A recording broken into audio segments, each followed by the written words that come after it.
Moi boas, moi boas. Estou vendo aquí que teño a cámara apuntando moi abaixo. Aí, eu creo que agora se me ve mellor, non? Hoxe teño a cámara fatal posta. Bueno, moi boas a todas, a todos. Nada, benvidos a un novo directo de Orgullo Galego. Un directo que hoxe vai ser moi interesante. Vamos a atacar un tema novidoso nesta canle, que é a represión franquista, a violencia machista sobre as mulleres, e para iso vamos a contar con Monse Fajardo, que xa ves o que teño por aí conectada, e voulle dar paso agora nun minutiño. Nada, moi brevemente, o de sempre. Se tedes Prime, podedes deixarnos en i.gal/Prime o vosso Prime. Se aínda non nos seguides, dadelle aí a seguir. Sabedes que temos en orgullogallego.gal unha tenda, temos un apartado de suscripcións, no que por unha pequena cantidade económica levaredes unha recompensa se podedes apoiar o noso traballo. E nada máis. Hoxe non vos quero dar aquí a chapa, logo continuaremos 10 minutiños máis, unha vez marche, nos despidamos en Monse, e falaremos o directo da semana que ven e de algunhas outras cousas máis. Entón, nada, vou ir dando paso xa a Monse e vamos comezar este novo directo. Vamos a ver. Moi boas. Hola, que tal? Boa noite. Que tal? Noite estresada, porque... Noite complicada, sí. Quedei sen móvil e quedas sin vida de repente. Estás como en outra dimensión e bueno, e ademais que mañán con un día de moita actividade polo 25N e un pouco a ver como Claro. fago para seguir en contacto sin móvil. Pero bueno, malo será Claro. que non, Pois sí. que nos saíamos desta. Eu creo que a calidade do son e do vídeo é óptima. De feito, que che dicía antes, tes ti mellor calidade de vídeo que teño eu. Así que, bueno, nada, hoxe vamos a conversar un pouquiño sobre un tema que nos considerábamos necesario para visibilizar nos nosos directos de Orgullo Galego.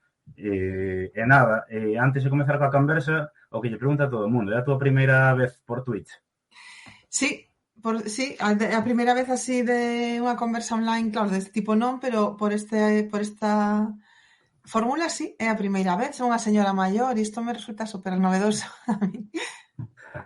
Bueno, Nada, sí, bueno, pois sempre hai unha primeira vez para todo. Nós logo este directo, o que lle decimos sempre a xente, subirémolo a YouTube, a nosa canal de YouTube, donde quedará subido permanentemente, que non poida estar en directo, pois poderá velo noutro momento.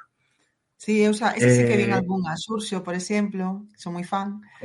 Sí, o de Xurxo foi, a verdad que foi un directazo que tivemos outro día, ademais con música aí incluída, deixou o listón moi alto, pero bueno, eu creo que hoxe tamén o vamos igualar e superar.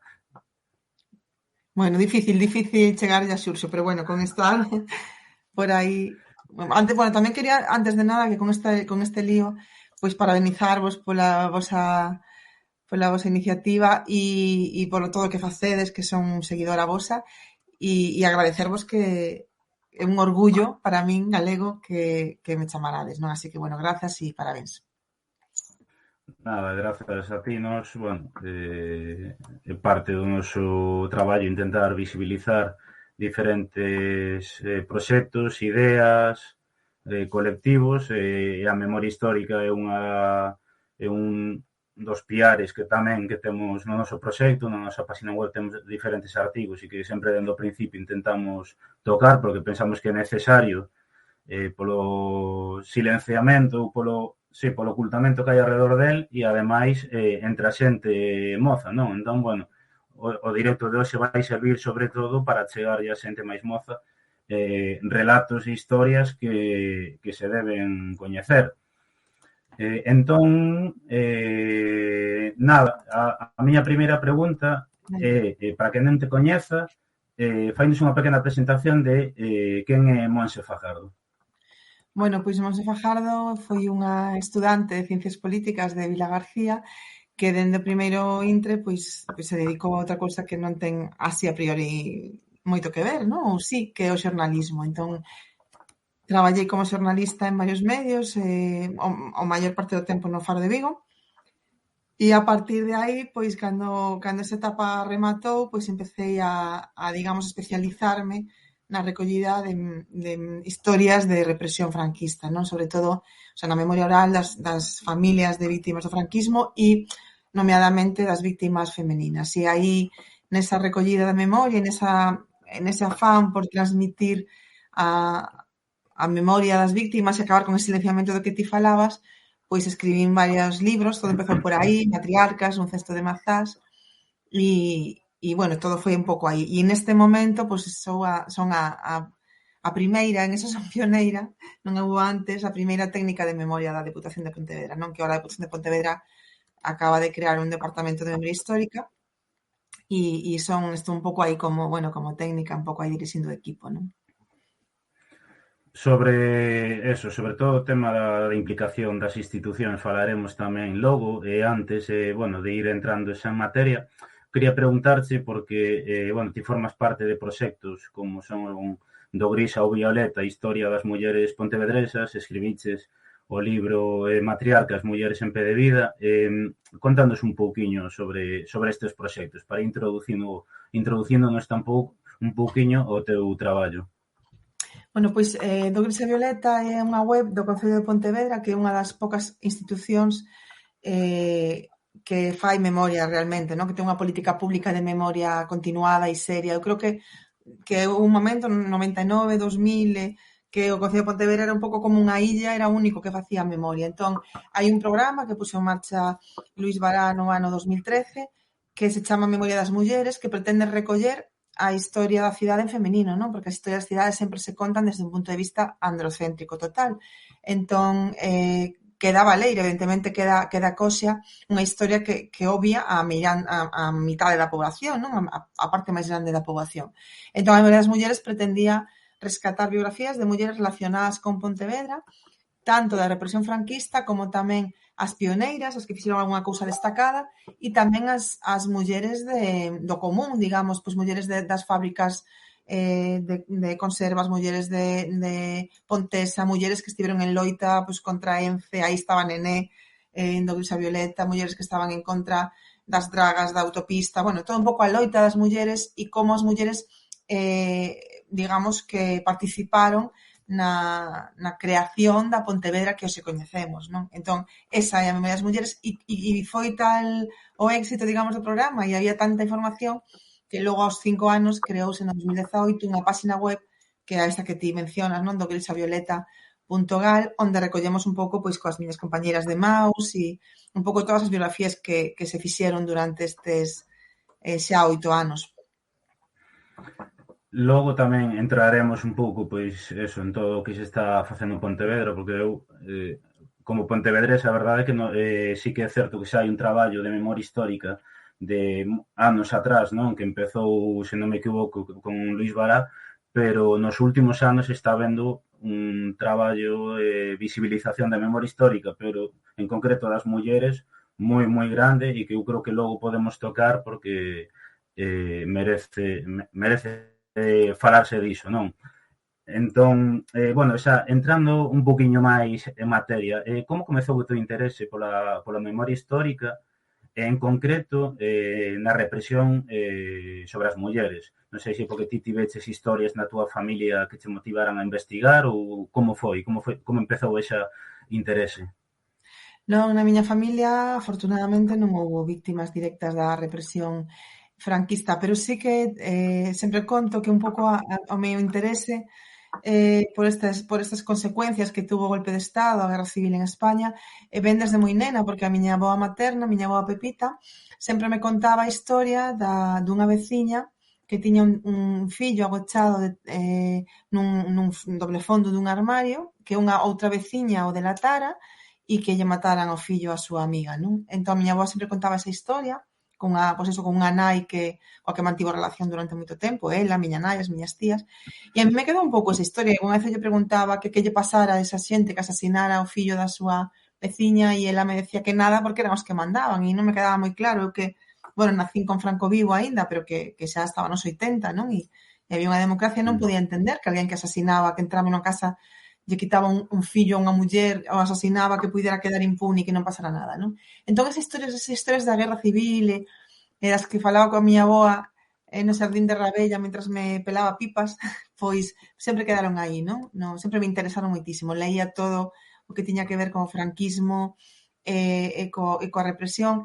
E despois, cando estou no Faro de Vigo, acudo un día, un 14 de abril, recordo que era un domingo que diluviaba, acudo á inauguración dun monumento no cemiterio municipal de Vilagarcía, que está na parroquia de Rubiáns, as víctimas. Entón, ali, en ese acto de homenaxe ás víctimas, atopo a unha muller maior nunha cadeira de rodas e diluviaba moitísimo e estaba a súa filla sujetándolle un paraguas sobre a cabeza, non? E eu decía, que fai esta muller aquí nunha cadeira de rodas o que diluvia? Entón, achegueime a ela e, bueno, e esa muller era Carmen Meaños a Carrilla, que é unha das protagonistas do meu primeiro libro e que me marcou moitísimo, non? Ali me contou, pois, que ao seu pai o foran a buscar, que o mataran, que a súa nai fora que atopara o cadáver con un tiro na cabeza, que toleara a súa nai, que a ingresaran no manicomio de Conxo, onde morrera tola, e que ela con 10 anos quedara sin pai e sin nai e tivera que poñerse a servir, non?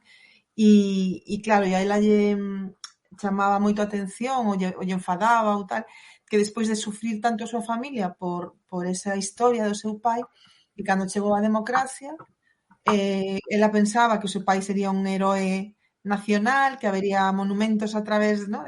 E decía que chegou a democracia e botou unha lousa por riba xa da lousa do esquecemento que había, non? Entón, a mí me parecía esa injustiza e a mí me parece que o xornalismo tiña esa única razón de ser, darlle voz ás persoas silenciadas que non tiñan voz. E aí empeza todo, non? Aí a Carrilla é a primeira historia e despois desa empezaban outras e a raíz dese libro de matriarcas, Luís Vara contacta comigo para a memoria das mulleres e aí xa, bueno, pois todo foi... Pasei de facer memoria puntualmente e por hobby a convertila pois, na miña profesión, ahora realmente, non? Ahora case todo o que fago en memoria, afortunadamente. Bueno, claro, si xa é complicado investigar sobre memoria histórica, cada vez menos, non? Pero, bueno, sigue habendo aínda moitas dificultades. Como se fai neste caso para investigar na represión asociada ás mulleres, non? Eu non sei se ti o ves así, pero vexo que hai como unha dificultade dobre, posiblemente. Claro, por un lado, hai xentes que me preguntan, ¿no? Que se isto era un tema moi tabú, si a xente non fala deste tema porque é unha cousa como que está moi silenciada e eu teño que recoñecer que teño a sensación totalmente contraria, que as familias que sufriron a represión, que padeceron a represión, que o que estaban desexando era que alguén fose onda elas a decirles contanos como foi, non? É dicir, que alguén rompera ese silencio, porque o que realmente dañaba as familias era o total ocultamento, eso, non? Como decía Carrilla, o de non falar o que sufrían as súas familias, o de que parece que non pasara nada, non? O que mataron centos de galegos, dúcias de galegas e non pasa nada, non? Ninguén fala desto, ninguén lle importa e seguimos adiante intentamos sustentar unha democracia camiñando sobre os restos dos nosos asasinados, non? Entón, era o contrario, as familias que chamabas a porta para matriarcas, para o cesto de mazás, para a memoria das mulleres, estaban desexando contar. Pero sí que é verdade que cando faz memoria ou recollida de historias de mulleres, tes un hándicap moi importante, que os tipos de agresións que sufriron as mulleres, non? Son nomeadamente rapados de pelo ou as agresións máis sexistas, rapado de pelo, agresións sexuais, tatuaxes na pel, obliga de inxesta de aceite de rícino, ese tipo de castigos ás mulleres non deixan rastro documental. Ti podes seguir o rastro dun asasinato a través do Consello de Morte, o sea, do Consello de Guerra ou a través da acta da defunción, pero non hai un papel que recolla cando se violou unha muller, cando se lle rapou o pelo, entón é moi difícil rastrear. Só tes a ferramenta da memoria oral. E moitas veces, como pasa en todo este tipo de agresións contra as mulleres, as mulleres, as víctimas ou non contaban ou contaban na casa a súa filla ou contaban a veciña, pero desto non contes nada, non? Porque un pouco esa rapa era para marcalas e tamén esas agresións sexuais, bueno, pois eran para as víctimas sempre son un motivo de dor, unha vergoña, non? Aínda que non teñan por qué. E entón non se falaba moito. Entón, bueno, pois estou segura que desgraciadamente hubo dúcias de mulleres que sufriron por iso que nunca poderemos recuperar. Pero logo sí que é verdade que eran crimes de especial, digamos, rexeitamento por parte da sociedade, entón que quedaron moi presentes na memoria colectiva, na memoria popular. E entón hai moita xente que conta, non? E sobre todo mulleres que gardaron ese relato e o transmiten. Entón, bueno, a través da ferramenta das entrevistas, da memoria oral, pois conseguimos rescatar algúns destes casos, non? Que probablemente sean os menos, que quedaron moitos no esquecemento, pero, bueno, cada día temos máis, non?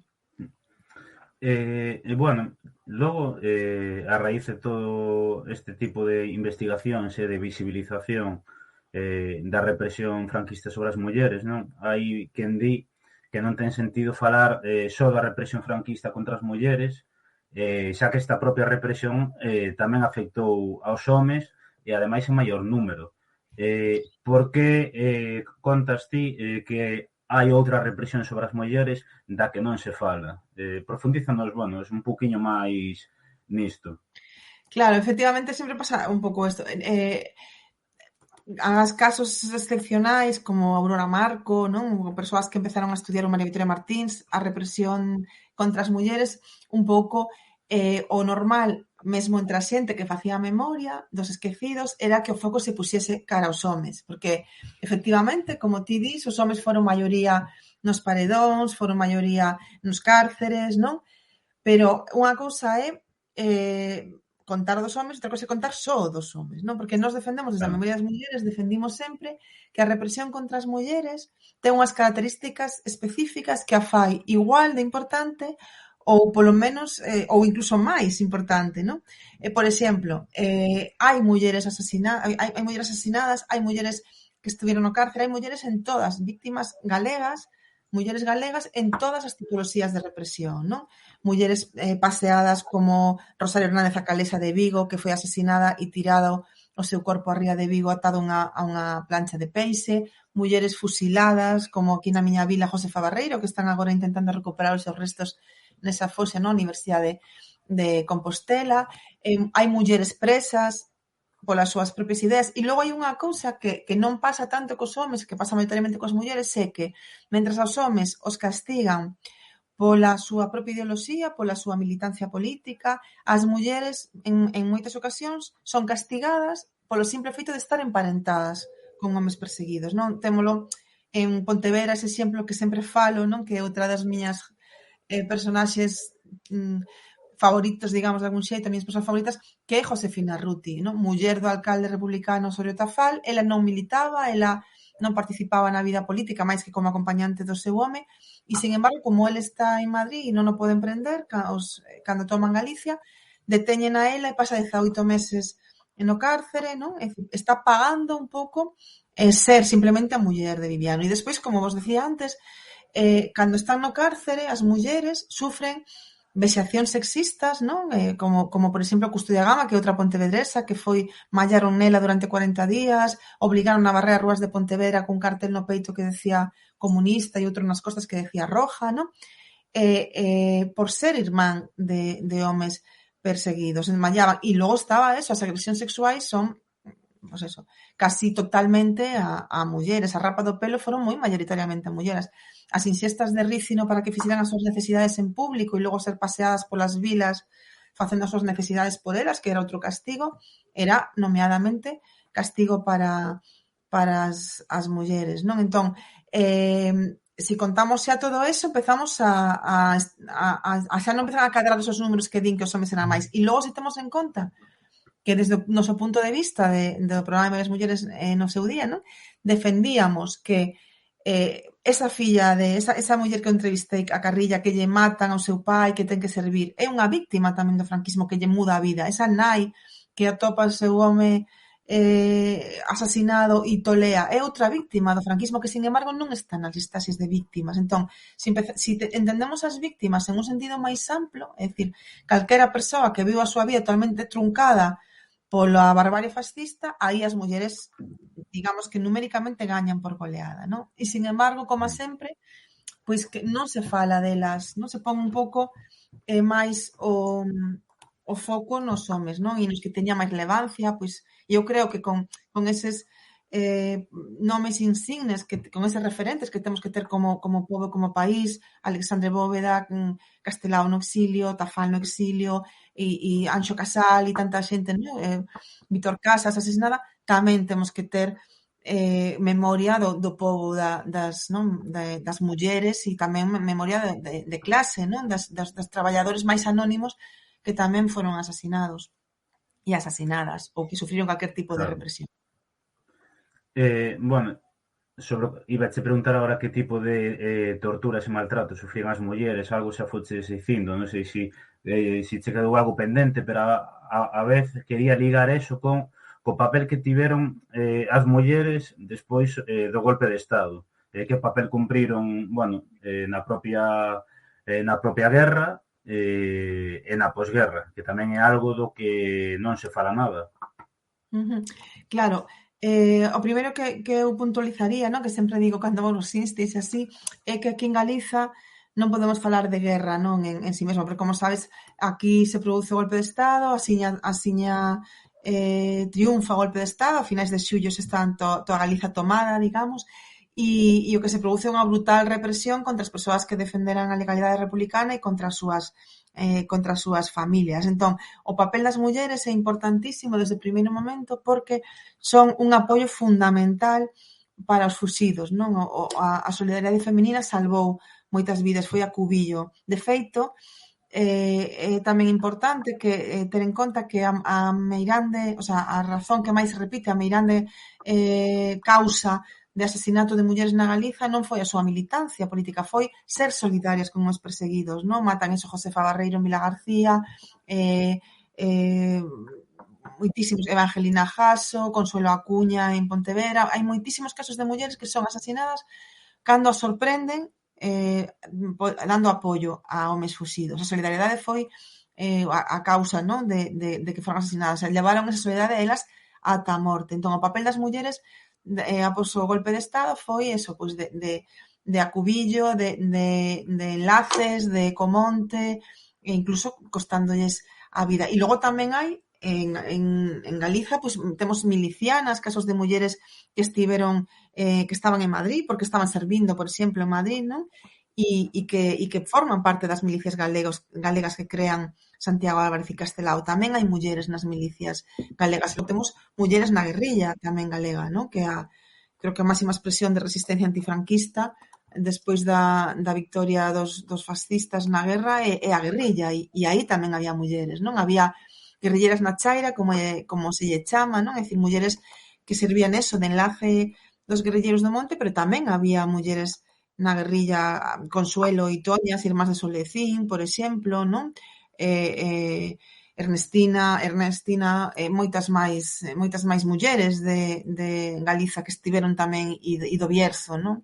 A Chata, a Penca, bueno, hai moitos casos de guerrilleiras, bueno, non moitísimos, pero hai casos de guerrilleiras galegas, non? Incluso algunhas, eso, que tamén perderon a vida, como Carmen Jerez, que era enlace da guerrilla e asesinada brutalmente cando estaba xa embarazada dos seus captores que a violaban sistemáticamente. E esas mulleres quedaron un pouco esquecidas ao lado dos digamos, non? Dos nomes de varón, non? Son moito máis coñecidos. E, bueno, e xa, unha vez que venceu o fascismo, que é certo que aquí non hubo guerra, xa hubo represión dende o primeiro día, pero unha vez que venceu o fascismo en todo o Estado español e se instaurou un goberno franquista, como era a vida dunha muller na posguerra? Claro, sabes que E en especial, bueno, dunha muller de familia republicana ou muller dun republicano ou unha muller de esquerdas, digamos. Claro, ese un pouco digamos, o nivel 1, ¿no? de máxima represión. É dicir, se ti o teu pai fora asesinado, o teu home fora asesinado, imaginad moitas mulleres, non? Que os seus homes esteban presos ou foran asesinados polas súas ideas de esquerdas, quedaban totalmente marcadas e tiñan moitas dificultades para sair adiante, non? Para topar un traballo, tiñan moitas dificultades para que alguén as empregara.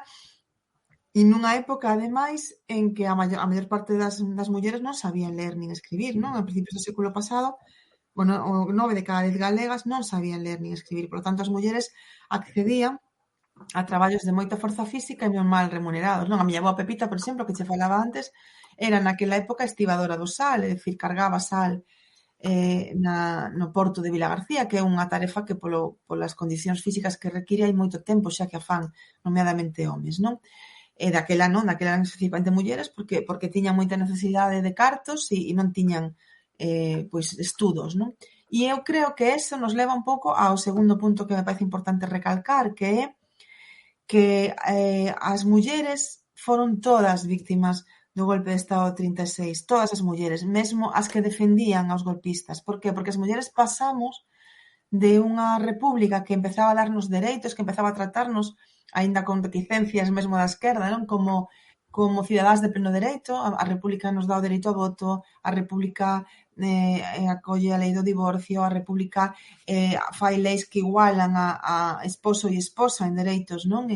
No matrimonio, a república ten moitos avances legislativos de cara ás mulleres, mesmo ao aborto, non? Todas as melloras para a sociedade en xeral e para as mulleres en concreto, ese tipo de melloras quedan totalmente laminadas tras o golpe de Estado, non? E o que di despois a sección femenina é o único lugar que teñen as mulleres na nova patria é ese lugar. Entón, as mulleres deixamos de ser cidadás para convertir todo o noso objetivo na vida era ser nais e esposas, non? Nada máis. Entón, se acaba, iso é moi importante, se acaba a idea da escola republicana, non? Para min, o legado máis importante que tiña a República era a visión que tiñan da escola, unha escola laica, unha escola baseada no coñecemento, na preguntar, na curiosidade do alumnado e non en chapar, non? En chapar conceptos sin máis. E sobre todo as mestras republicanas e os mestres tiñan moito interese en que todas as nenas fosen á escola, ademais de todos os nenos, independentemente dos cartos que houbera na casa, non? Todas as nenas tiñan que ir á escola e teña moi claro que a escola era o medio pois para mellorar a vida, para reducir as desigualdades e para mellorar a vida das mulleres e das nenas, non? Entón, iso se acaba co golpe de Estado. Tras o golpe de Estado, como a misión das mulleres era ser nais e esposas, se non vas á escola, tanto nos ten, porque tens que aprender a pasar o ferro, a cociñar e pouco máis. E se vas á escola, bueno, pois te vamos a dar tarefas que te sirvan para pasar ben o ferro ou para ser unha ama de casa estupenda, non? Eu, non son tan maior, son maior, pero non tanto, e todavía tiña hogar no instituto, non? Todavía aprendín a bordar e a todas estas cousas, porque ese era un pouco as tarefas que estaban destinadas para as mulleres. Entón, o franquismo supuxo unha represión non só para as mulleres daquela xeración, sino que eu creo que todavía a nosa xeración é unha xeración afectada pola sección femenina, non? Por ser criadas por mulleres, digamos, educadas na sección femenina e en determinados valores, non? E iso sigue inculcada un pouco no imaginario colectivo e creo que sigue afectando todavía as xeracións posteriores a que viviu o franquismo, non? Eu precisamente tiña unha pregunta sobre iso para logo, pero é que vínculos atopas ti entre, bueno, as historias que visibilizas actualmente de casos de violencia machista, que vínculos, que similitudes hai con esa violencia machista que se exerceu naquel momento contra a muller, por unha parte, todo o que viste durante todo o período franquista, pero especialmente na posguerra e nos momentos máis duros da represión. Non sei se ti atopas fíos conductores entre esas distintas épocas, non? Claro, é verdade que o machismo e a violencia machista non é un problema exclusivo do Estado español, está claro, non? É un problema moito máis global, pero eu sí que creo que agravou digamos, o sistema patriarcal e agravou a diferenciación entre homes e mulleres e o distinto papel que xogan homes e mulleres que está na base da violencia machista, eso se viu agravado por esa concepción do franquismo tan absolutamente, era un réximen absolutamente patriarcal, absolutamente machista, absolutamente misóxino, onde o papel das mulleres era limitadísimo. Entón, eu creo que se inculcou na mente da poboación que determinadas cousas eran así, non? Que as mulleres en casa co brazo partido e coa perna partida e poñendo as zapatillas aos homes, non? Todas creo que temos na mente esas cousas de sección femenina, de si tu marido llega tarde a casa, non le digas nada, non? Ponle as zapatillas. Entón, esa manera de inculcar está claro que sigue afectando hoxe en día. E nos levamos, con respecto a outros países, un retraso de décadas, non? O sea, que sería deste país se non houvese golpe de Estado, non? Se os avances que se estaban iniciando no ano 31, 32, 33, en este tipo de materias sociais e educativas, non se tivesen desmontado completamente durante o franquismo. Eu creo que este país sería totalmente distinto ao que foi, non? Incluso a nosa lingua, eu creo que a violencia machista tamén se tería outros matices se fósemos educados nesa igualdade de home e muller que proclamaba a Segunda República e sobre todo no laicismo, non? A Igrexa Católica foi, atreveríame a decir que é un enemigo tremendo para a muller. Entón, esa confusión que hubo no franquismo entre delito das mulleres e pecado nos fixo moitísimo dano. Se vos dades conta, os homes que estiveron no cárcere, por exemplo, na época franquista, eran por cometer delitos, digamos, onde que os delitos non estemos de acordo, non? Por a súa ideoloxía, iban a cárceres onde estaban, digamos, custodiados por gardas. As mulleres, a maior parte dos delitos, entre comillas, eran pecados. É dicir, as mulleres había moitas mulleres por abortar, por prostituirse, por adulterio. O adulterio era pecado, era delito, perdón, no caso das mulleres, no caso dos homes, só se convivían coa persoa coa que eran adultas, pero ter relacións sexuais fora do matrimonio para o home non era delito e para a muller sí. Na muller hai unha total mestura co que decía a Iglesia Católica que tiña que ser unha boa muller. É un retraso de anos e iso é unha comedura de tarro de anos que é dificilísimo desmontar, non? E que afectou nomeadamente as mulleres. Entón, non ten moito que ver, digamos, non? A violencia política que se exerce no franquismo coa violencia machista que eu conto en Invisibles, non? É dicir, son conceptos distintos, pero un pouco a base está aí na concepción de muller, tanto no franquismo como na violencia machista, na desigualdade que tanto franquismo como machismo marcan entre homes e mulleres, non? E creo que que o franquismo avivou e alimentou e forneceu de machismo a sociedade española e eso seguímoslo pagando, non? Bueno, eu tamén te quería facer unha pregunta que me toca máis de perto, entre comiñas. Antes si comentar que a xente si quere ir deixando preguntas polo chat, bueno, eso que as vaya deixando e xa as vamos metendo na conversa, non? Pero na miña familia nos vivimos nunha rúa na Parda que dende hai uns meses leva o nome de Virxinia Pereira, que antes era a rúa Juan Carlos I, non? Melloraches de carai, Sí, a verdad que sí. Entón, bueno, eu lembro que nesas semanas, incluso coa xente que se opoñía, non? Que era moi pouco, pero que se opoñía ou que non se atrevía públicamente a dicilo, pero que se poñía a esa mudanza de nome, pero incluso tamén na xente pois que vía algo positivo, non? Nesta mudanza, non? Falaban de Virxinia Pereira como a muller de Castelao. Sempre se falou como a muller de Castelao e sempre levou esa etiqueta, non? Cando Virxinia fixo algo máis que ser a muller de Castelao, non? Entón, non sei se nos podes introducir un pouquiño máis a figura desta muller.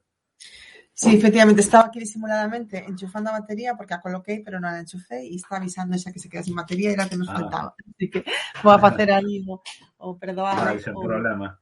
o enchufe aí para que non nos quedemos. Efectivamente, o que te decías, que decías hai época, bueno, non foi tampouco rexeitamento, creo que foi minoritario, Pero, Sí, bueno, foi bastante, non? Tendo en conta que se estaba sustituindo ademais por unha persoa, bueno, pois vinculada á corrupción, á falta de democracia que supón xa unha monarquía de por sí bueno, e os métodos. E efectivamente, contamos nesa biografía que fixen precisamente da man do Concello de Pontevedra, A vida incerta, esa biografía de Virxinia Pereira, contamos esa historia. Había como dúas cousas, non? Ou alguén non sabía quen era a muller de Castelao, te facías unha pregunta cando eu empecé a biografía, fixen o esforzo, o xogo de preguntar a meu arredor, a amizades, así, como se chamaba a muller de Castelao? O 90% nin idea de como se chamaba a muller de Castelao. E outra pregunta era cando decían Virxinia Pereira, ou preguntar quen era Virxinia Pereira, algún sabían, algún sabían, e os que sabían que era Virxinia Pereira, preguntabas a imaxen que tiñan dela e era unha imaxen como de señorita Benda Estrada, que falaba español, cousa que non era así, que, bueno, que non que era un pouco así, casi a boa fe, non? Digamos, que non tiña ningún tipo de interese, non? E se ti tes a curiosidade, como tivemos nós, de buscar o epistolario, por exemplo, que Virxinia intercambia con Otero Pedrallo, que foi unha persoa, eu creo que unha das únicas persoas, mesmo no seno do galeguismo, que toma en serio a Virxinia e non como muller de Daniel solo, non? Se ti miras o epistolario que cruza con ela, ou que cruza con Paz Andrade, descubres a unha muller con un fondísimo compromiso co idioma, co país, sobre todo co antifranquismo, non? Coa loita contra o franquismo, coa república. Era unha persoa con ideas moi firmes a favor do país e a favor e en contra do franquismo, a favor da democracia e da república, non? Que probablemente estaban influídos por Castelao, claro, pero que ela defendía de seu e que ela seguiu defendendo con moitísima firmeza e ademais con unha calidade literaria no que respecta ás cartas que a min me chamou moitísima atención, descubres unha muller, vamos, super implicada con ese tema, que cando xa non vivía Castelao, non? Cando ela tiña que defender, cando vivía Castelao, ela non precisaba, digamos, dar discursos públicos con ese tema, porque xa estaba el como presidente do Consello de Galiza, o noso goberno no exilio, non? Xa estaba el falando, entón ela, bueno, estaba nun discreto segundo plano, porque non facía falta aquela luz cegadora de Castelao xa o alumeaba todo, non necesitábamos máis antorchas, pero cando esa luz desgraciadamente se apaga no ano 50, sale a antorcha de Virxinia e é moi potente tamén a súa loita e o seu compromiso, non? E Pontevedra entendeu eso, Pontevedra entendeu que no caso de Virxinia a historia fora especialmente inxusta, porque por un lado a silenciara, pero por outro lado fixera algo peor, que era contar unha vida que era incerta, é dicir, dar un perfil dela que non tiña nada que ver con ela. E o Concello de Pontevedra, que eu creo que en eso bueno, é pioneiro, é baluarte, exemplo, non? Dixo, non, isto hai que mudalo. Entón, o que empezou, íamos a facer unha pequena entradiña para a web do Gris ao Violeta, acabou converténdose nun libro de 300 páxinas e que parte, pois eso, non? Virxinia recolle moi ben os tres pilares de traballo que ten o Concello de Pontevedra en memoria, non? Investigación, fixemos ese libro de 300 páxinas había pouco, algúns traballos de Ana Acuña, do profesor Alonso Montero, de Olimpio Arca, pero non había moito de Virxinia. E fixemos esa investigación, 300 páxinas, fixemos esa divulgación a través do libro e fixemos esa terceira pata de homenaxe, fixo o Concello de Pontevedra, esa terceira pata de homenaxe, dándolle a Virxinia Pereira unha rúa que ademais levaba un nome que Pontevedra consideraba que non representa valores democráticos ni non representaba valores que unha sociedade democrática e decente ten que desterrar, non ten que homenaxear. Ao final, os nomes das rúas son homenaxes e non podemos homenaxear a Juan Carlos I despois de todo o que se está descubrindo, non? Hai que homenaxear a unha muller pois que foi todo o contrario, que pasou moitas penalidades económicas pola firmeza dos seus ideais e dos ideais de Castelao, que decían hai que loitar pola República por ideas, non? E non por ningún tipo de beneficio económico, e fixeron ata o final, non? Bueno, e logo tamén moi cortiño de Pontevedra, en concreto na illa de San Simón, que é un lugar que non moita xente sabe, pero que foi un campo de concentración.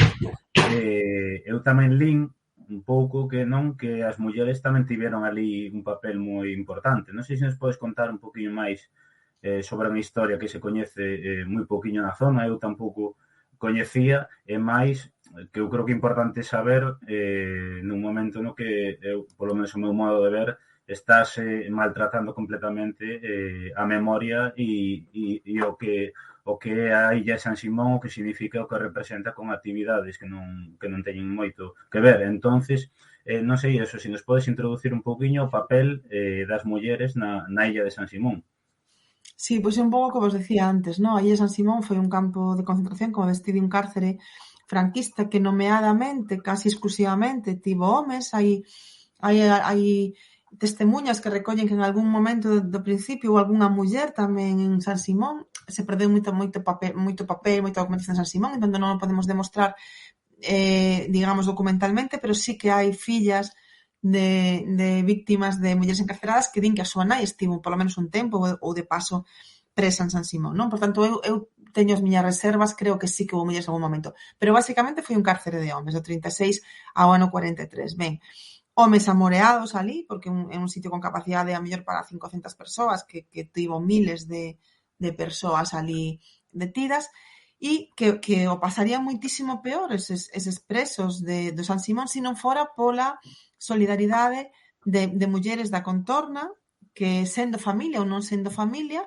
ían á illa a levarlles alimentos, a lavarlles a roupa, a levarlles cartas das súas familias, non? Mulleres como Ernestina Otero, por exemplo, unha veciña de Redondela que era mestra, que foi depurada e que se converteu pois unha madriña de San Simón. Mulleres que incluso acabaron casando con presos da illa, mozas novas que lle ian a levar comida e incluso houve historias de amor en San Simón. Que eu creo que o papel das mulleres en San Simón foi fundamental, e iso din os propios presos, porque sin elas sería moitísimo peor a situación na illa. Non só na illa, sino no Opomendi, que foi un buque que estivo fondeado frente ás costas de San Simón e que en cuyas adegas estiveron presos tamén moitos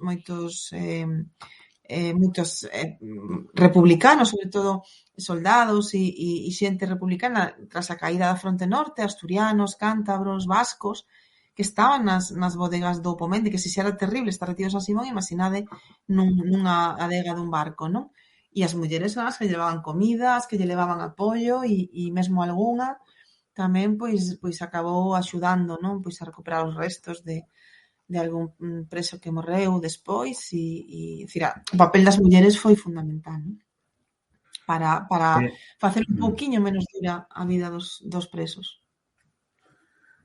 E logo, bueno, eu unha pregunta que a verdade que se me ocurriu un pouco sobre a marcha elaborando o guión, e é que asumindo, non, que todo o que xira alrededor da memoria histórica vemos, ti comentabas antes, non, como habitualmente adoita falarse dos paseados, os encarcerados, da guerrilla, mesmamente distino en Pontevedra, pois Josefina, de outras mulleres que non se sabe nada, si se sabe de Alexandre Bóveda e de outros, non?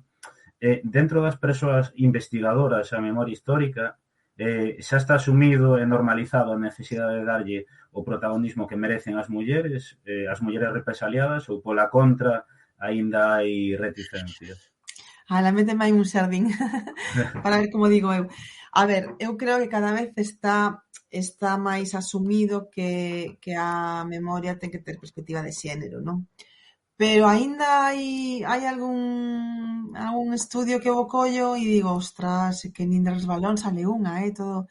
E a veces te din, non? Pois iso, que claro, se fala San Simón, en San Simón eran homes. Bueno, eran homes os presos, pero abre un pouco as miras, non? Esos presos que deixaron na casa? Porque claro, está o home preso, pero de repente a muller está na casa cuidando unha prole, convivindo co veciño fascista represor que ao mellor lle entra na casa, lle fai rexistros, mesmo abusa dela, sabes? Es dicir, alrededor dos homes represaliados hubo moitos problemas nas mulleres e hai que abrir, non? Eso, no caso que che decía ao principio da carrilla, non? O que estaba na lista era Antonio Meaños, que era o asasinado, o seu pai, o fusilado, pero e o caso de Manuela tamén, non? Manuela Buín, que acaba tola. Manuela tamén unha vítima. E a súa filla, que queda soa con 10 anos e tense que poñer a servir nas casas para comer, non?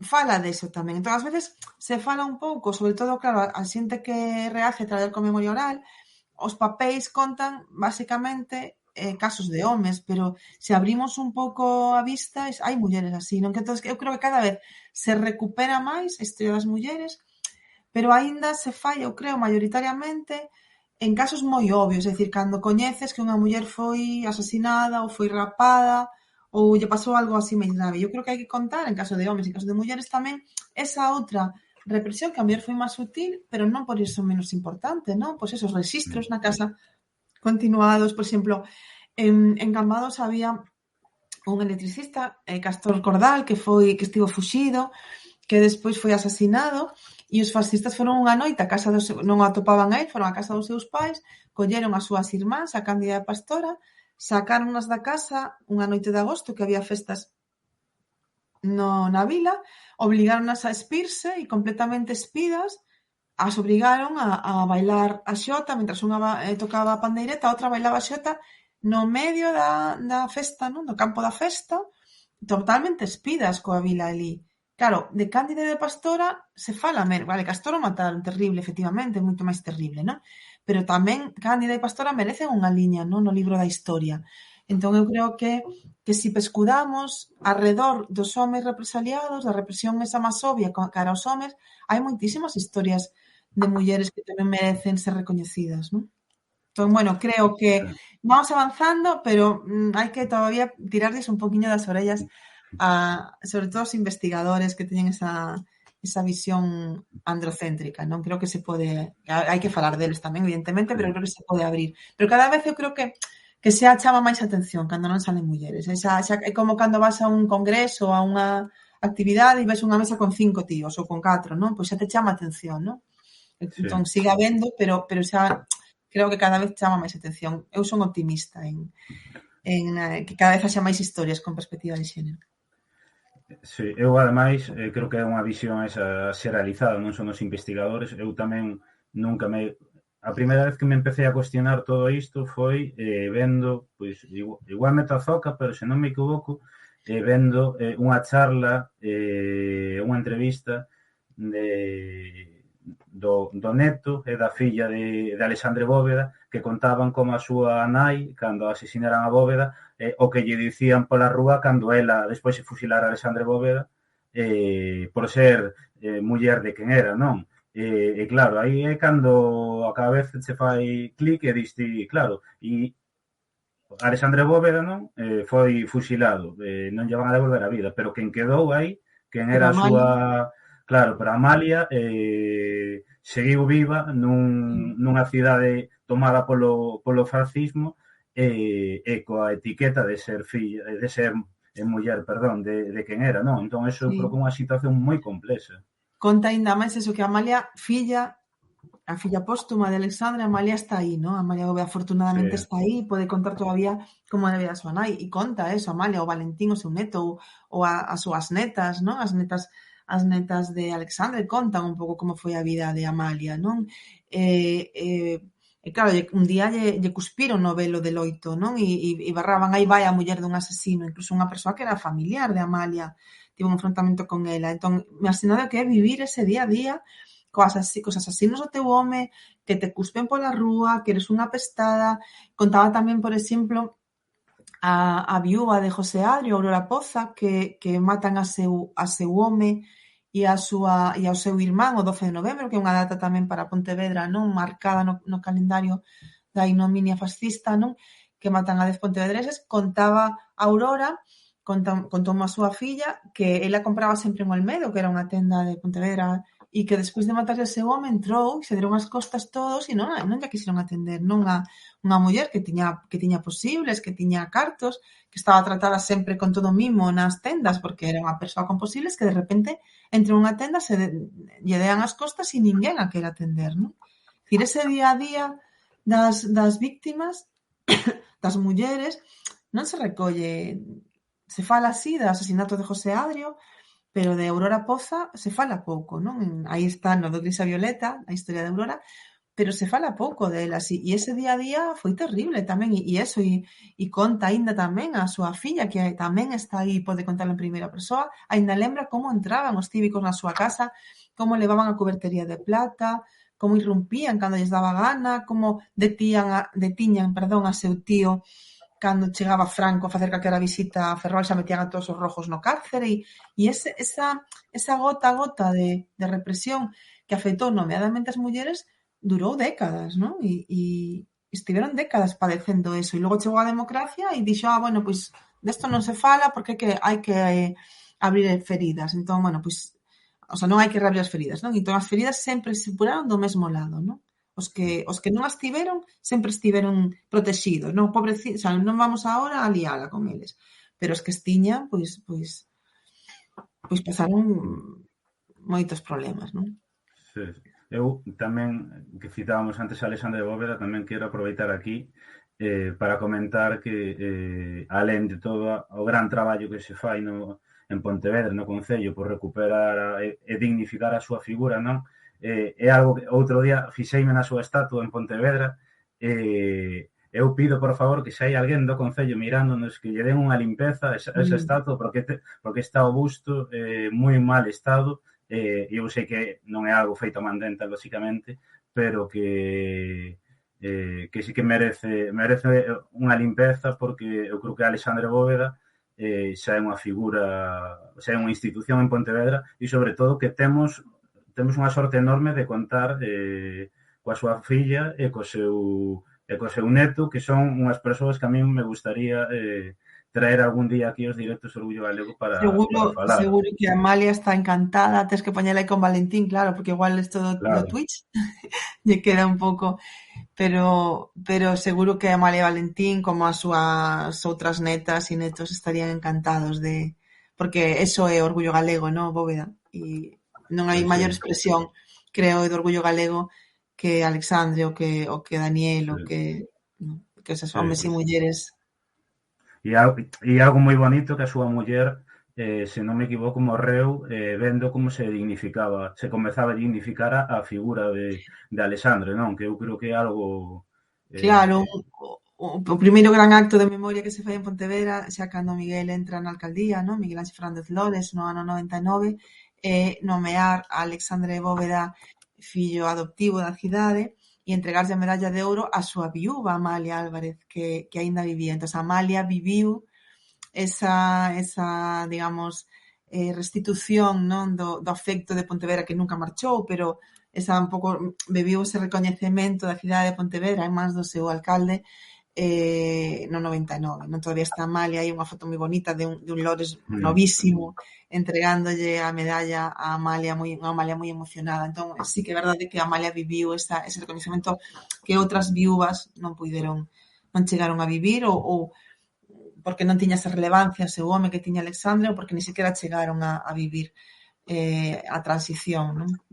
Entón, bueno, pois eso polo menos sí que está aí. Eu sei que para Amalia Bóveda e para Valentín e para todas a súa descendencia é un motivo de orgullo, non? Bueno, decimos Valentín porque é o que é así un pouco a figura, non? Pero todas as netas e todos os netos de Alexandre teñen un compromiso coa memoria do seu avó e da súa avó Amalia, non? Que tamén ten un parque en Pontevedra, Amalia.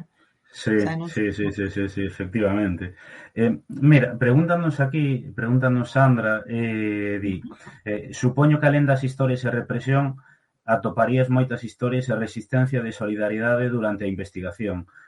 Poderías contar algunha historia das que máis te impactasen? Pois hai, efectivamente, grazas, hai moitas historias. A nos gusta sempre eso, cando facemos unha charla e tal, falar non só da muller como vítima, senón tamén como resistente, non? De feito, se chamaba así a nosa epígrafe no programa, represaliadas e resistentes, non? Hai moitos casos, por exemplo, sei que falaba antes de Ernestina Otero, que é un caso que sempre falamos, porque Ernestina era a directora, foi a directora da Escola Normal de Pontevedra, que era o sitio, todo este edificio ao lado da Deputación, que era o sitio onde se formaban os mestres e as mestras durante a Segunda República. E ela é afastadas das aulas e ese edificio convertido polo franquismo en cárcere, non? Que foi o que lle fixo o franquismo en sí, non? Convertilo nun cárcere. Pois Ernestina, como vos decía antes, a pesar de ser afastada das aulas, a pesar da represión que lle custou a vida ao seu home e ao seu irmán, porque das malleiras morreron a pouco do golpe de Estado, ela converteuse en madriña de San Simón e axudou a moitísimos presos, non? Foi resistente e foi solidaria. Ou Josefina Ruti, a muller do alcalde Osorio Tafal, que vos falaba antes, que estivo 18 meses presa, despois cando sae, volven a deter, a someter a arresto domiciliario, non pode salir ata o final da guerra da súa casa de Benito Corval, e a pesar de toda esa represión, ela abre o panteón familiar do cemiterio de San Amaro para acoller aos restos de dúcias de represaliados que foran asasinados e que non tiñan onde ser enterrados. Ela non quería que estiveran nunha foxa común e entón abre, digamos, o panteón, todavía están no panteón dos Tafal, dos Arruta, de Josefina Arruti, todavía hai restos de represaliados, non? Por exemplo, Víctor Casas, o secretario do Partido Galeguista, estivo un tempo, ahora xa non, pero estivo un tempo enterrado no Panteón Solidario de Josefina Arruti. Esas mostras, eso tamén é resistir, porque naquel momento en que estabas tan controlada, porque ademais sendo unha familia republicana, estabas moi controlada, non? Elas, pois resistiron. Ou, por exemplo, hai algún aceno que a mellor resulta pequeno, pero que a mí me parece moi importante. Por exemplo, de Fina Paz, que aínda vive, que é unha das orfas de Ramiro Paz, outros asasinados o 12 de novembro, e conta a Fina que ela se negou sistemáticamente a facer o saúdo fascista e a cantar o cara al sol cando era obrigado, cada vez que Franco saía, por exemplo, contaba ela unha vez que foi ao cine, saiu a imaxen de Franco coa bandeira de Puse Sangue que di Virxinia, non? A bandeira rojigualda franquista, e tiña que facer o saúdo e tiña que cantar o cara al sol. E ela negou, se quedou sentada. Entón foi un policía e lle dixo, ten vostede que saudar. E ela dixo, non penso facer o saúdo fascista, de saudar ese señor que foi o que matou o meu pai. E non pasou nada, pero podía pasar moito. Na época das rapas, na época dos cárceres, eso era motivo máis que suficiente, máis que da mundo, para levar ao que daquela era unha rapaza de 18, 19 anos, presa, rapala e humillara, non? Pois así é todo, Fina conta con orgullo que xa máis, en todo o tempo que durou a ditadura, que xa máis nos seus xa 90 anos de vida, non?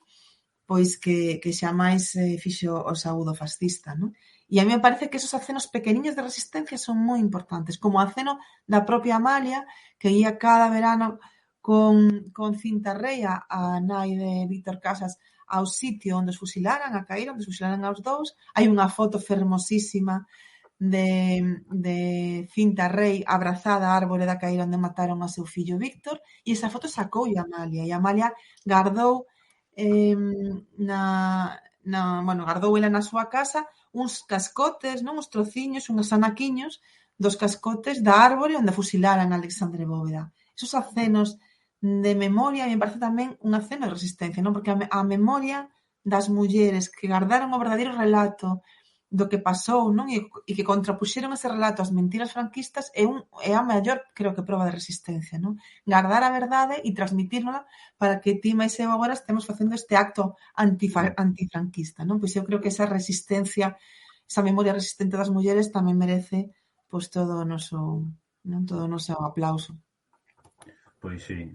E, mira, eu queria preguntarche, porque eu creo que che lín nalgún artigo ou vin nalgún vídeo teu, que ti falabas da ría de Vigo como unha das fosas comúns máis grandes que hai en Galiza. Por que te refires a isto? Sí, por exemplo, aí está a Calesa, non? A ría de Vigo, as rías son grandes fosas. Por exemplo, hai moitísimos mariñeiros de Moaña, en xeral do Morrazo, que foron fondeados, non? Que foron tirados ao mar e fondeados na ría de Vigo. Por exemplo, os mártires do Angueiro, de Cangas, non devolveu o mar nunca todos os seus corpos, tamén están aí. O mar é unha gran foxa común, e a ría de Vigo, a ensenada de San Simón, que tamén houbo, sabedes, algunha saca en San Simón, non? Hai cadáveres que nunca apareceron, ou xente de Vilaboa, de Postimirón, non? De Abelardo de Postimirón, pois hai corpos que nunca apareceron, non? Entón, eu creo que a ría de Vigo é unha das grandes foxas comúns da Galiza, claro, porque hai dúcias de corpos ali, non? nas rías galegas. Entón, eu creo que e ademais son corpos que eso sí que nunca poderemos exhumar, nin nunca poderemos recuperar os restos mortais da galesa, non? Entón, bueno, pues creo que hai que reivindicar tamén esa zona como foxa común e como lugar de memoria e como lugar de respeto, non?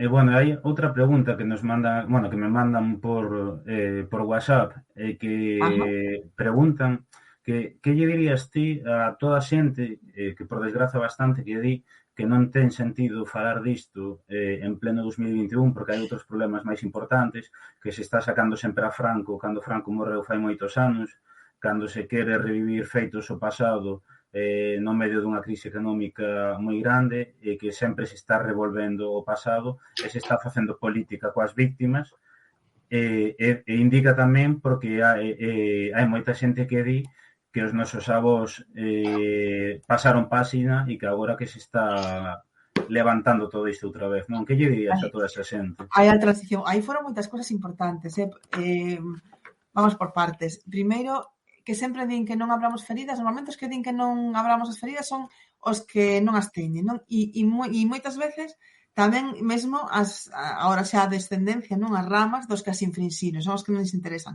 Eu lle pregunto ás víctimas se queren reabrir a súa ferida. Como dixen ao principio, a resposta sempre sí, non? Ten que ser o dono da ferida o que decida o que facer con ela. A veces as feridas hai que abrilas e airealas e limpalas para que curen, senón non van a curar, van a seguir supurando. Eso por un lado. E segundo, no tema de hai cousas máis urxentes, a mí non hai nada que me parezca máis urxente que construir unha verdadeira democracia. E non hai unha democracia real neste país mentres sigamos sustentando a nosa democracia, sigamos manténdoa sobre unha base enzarzada no franquismo, non? Aquí nunca houve unha ruptura co franquismo e ese enraizamento, digamos, co franquismo é o que está provocando situacións que enturbian moitísimo a nosa democracia. Por exemplo, que o noso xefe de Estado estea fugado, o noso anterior xefe de Estado estea fugado con absoluta impunidade, que a nosa legislación non permita xulgar a quen hai cada vez máis probas de que roubou e delinquiu. Cando alguén di non, é que hai cousas máis importantes como a sanidade, por exemplo, quen nos dera poder destinar a sanidade todos os cartos que nos din, non? Que se levou o anterior xefe de Estado, non? Para min non hai nada máis sano que borrar os vestixios do franquismo, os restos do franquismo, que sacar os restos do franquismo das institucións judiciais, das institucións políticas, das institucións do Estado, non? En xeral. Entón, para mí me parece que se melloramos eso, que se conseguimos unha democracia máis plena, que todo o demais iría moitísimo mellor. A sanidade, o ensino iría moitísimo mellor se non tivéramos ese paso atrás que supuxo volver a meter, por exemplo, a Igrexa, non? No ensino, non? É dicir, ese ensino laico que proclamaba a República, creo que sería moi bo para unha mellor educación pública. Eu creo no público, non? Entón, eu creo que este tema, esta necesidade de facer unha lectura crítica do que foi o proceso de transición que non rompeu co franquismo, eu creo que sería básico para mellorar todo o demais. Cando teñamos unha democracia saneada, cando teñamos unha democracia totalmente limpa de vestixios franquistas, creceremos. A mí me preocupa moitísimo máis limpar de franquismo as institucións do Estado que o val dos caídos. A mí parece que quitar os restos será importante, pero hai que quitar os restos de Franco das institucións e están plagadas. Hai que quitar o resto do franquismo do IBEX 35. Esta fin de semana temos unhas xornadas en Pontevedra, a Deputación de Pontevedra, sobre a impunidade e sobre a corrupción franquista, na que Antonio Maestre, por exemplo, vai abordar ese tema de miramos as empresas que están agora facéndose ricas, miramos as eléctricas que nos están extorsionando e a ver quen está aí, sorpresa, non? De onde veñen eses cartos, de onde veñen eses grandes emporios, en moitos casos de próceres da patria franquista. Entón, igual, si facemos este proceso de memoria, igual melloramos todo o resto da democracia, non? E os nosos avós querían borrar a conta nova. Os avós de quen? A miña avó quería memoria, o meu avó cenetista quería memoria, os avós de quen querían facer isto. Porque claro, a transición, eu non vou a facer aquí agora unha crítica, non, de como se fixo no 78 a transición, ainda que se podería facer. Vamos a deixar o 78, non? Vamos a entender que bueno, que algún me rifará por decir isto, que realmente non penso, pero bueno, vamos a pensar que no 78 se fixeron as cousas o mellor que se pudo. Bueno, pero se estamos no 2021, 40 anos despois, digo eu que poderemos facer unha revisión crítica do que foi a transición, non? Poderemos decir, vale, compramos pulpo, como decía aquel anuncio, non? Como animal de compañía. Aceptamos que naquel momento había ruido de sables e hubo que tragar coa monarquía e hubo que, bueno, pois que tragar cos herdeiros, non? Cos ministros franquistas convertidos de repente en presidentes da Xunta, non? Despois de ter aquel presidente no Consello de Galiza que fora Castelao, tivemos que tragar con ministros franquistas co presidente da Xunta. Vale, vamos a imaginar que naquel momento non se puido facer mellor as cousas, porque había ruido de sables, pero se supón que agora, 40 anos despois, se acabaron os ruidos de sables, non? Que agora, 40 anos despois, se supón que todos somos demócratas e que poderemos sentarnos e pactar novas reglas de xogo, que poderemos darlle dereitos ás nacionalidades que están dentro do Estado español, que poderemos, non? Que poderemos votar. Somos unha democracia tan guai e non se pode votar determinadas cuestións. Somos unha democracia tan guai e non se respetan as linguas dos povos. Somos unha democracia tan guai e non se pode falar de impunidade franquista porque, que abres heridas. Somos unha democracia super guai, pero o noso xefe de Estado está fuxido e sin ninguna posibilidade de ser xulgado, non? De dar contas do que fixo xa non só como xefe de Estado, sino a nivel persoal, non? Do enriquecemento persoal. Pois igual non somos unha democracia tan guai, non? Igual temos que replantexarnos o que se fixo no 78. Non sei se todo isto contesta a esa pregunta, pero vamos, eu creo que facer memoria non é un exercicio nostálxico, non? É unha ferramenta para construir unha sociedade moito mellor e un futuro moito mellor. Claro, é que ademais eu estou convencido, non sei que así, que quen di iso, pode ser por ignorancia, non? Ou porque non escoitou outra parte da versión, pero quen a gran maioría é por unha cuestión de carácter ideolóxico, non? Porque, claro, o que dicías ti, a transición, quen era fascista, ao día seguinte despertou demócrata, o Tribunal de Orden Público ao día seguinte era a Audiencia Nacional, pero sigan sendo os mesmos xuíces. Billy el Niño seguiu sendo o mesmo torturador, pero disfrazado non de demócrata. E condecorado pola democracia. Claro, condecorado. Mentre Sato Galante ou Miguel Ángel Gómez Bus, que foran torturados por él, cruzaban con él pola rúa, non? E siguen sendo delincuentes. Sato Galante, torturado por Billy el Niño, por defender a nosa democracia, morreu con antecedentes policiais que dicían que era un delincuente, non? E Billy el Niño morreu con condecoracións do Estado español. É unha vergoña. Dende un punto de vista é unha vergoña, non? E te veías ao principio. Tes alguén, por que, non? Eu creo que cualquier persoa demócrata ten unha obriga moral coa memoria das víctimas e ten unha obriga moral por seguir o legado de xente como Chato que nos deixou coa COVID ou de xente que asasinada naqueles primeiros anos, non? Claro, e ademais creo que non houve unha depuración no Exército, na Guardia Civil, na Policía, non houve unha depuración deses altos cargos. Os netos dos dirixentes franquistas seguen no poder, aí están no IBEX 35, non? Pero que ademais hai dende un punto de vista máis non sei, humano, digo eu, o Estado español é un dos principais estados do mundo que máis fosas comuns ten. Cal é o problema en poder sacar a esas persoas desas fosas e darlles un enterro digno como queren a maioría das familias, non? Ou digo eu, porque é un problema falar da guerra civil, pero, sin embargo, podemos falar da Primeira Guerra Mundial, da Segunda Guerra Mundial, da Idade Media, dos visigodos, o Reino Suevo, bueno, podemos falar de calquer período histórico, pero cando falamos do acontecemento máis grande, máis recente que hai, que temos máis perto, non?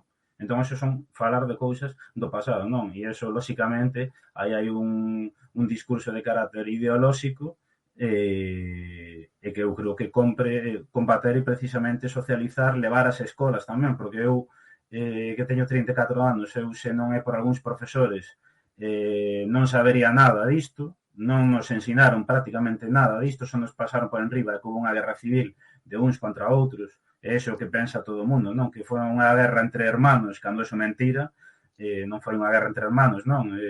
Cando se di tamén nas televisións que, bueno, que hubo uns que morreron, pero que claro, os republicanos tamén mataron os outros, claro, eu digo, o sea, imagínate en Alemania que din, bueno, é certo que mataron os xudeus, os comunistas, tal, pero tamén mataron a nazis, entonces son todos víctimas, non? O sea, aquí algo que non se falla lá, aquí equipáranse as víctimas, entón eu creo que non é que lles interese realmente a situación actual, sino que úsano como unha coartada para ocultar todo o que hai, porque realmente non houve unha transición e os que gobernaban daquelas agora están gobernando os seus herdeiros e temos agora un partido novo aí nas institucións que está contribuindo, eu sempre o digo, que aínda que ese partido, que non quero dicir o nome, non sexa directamente fascista,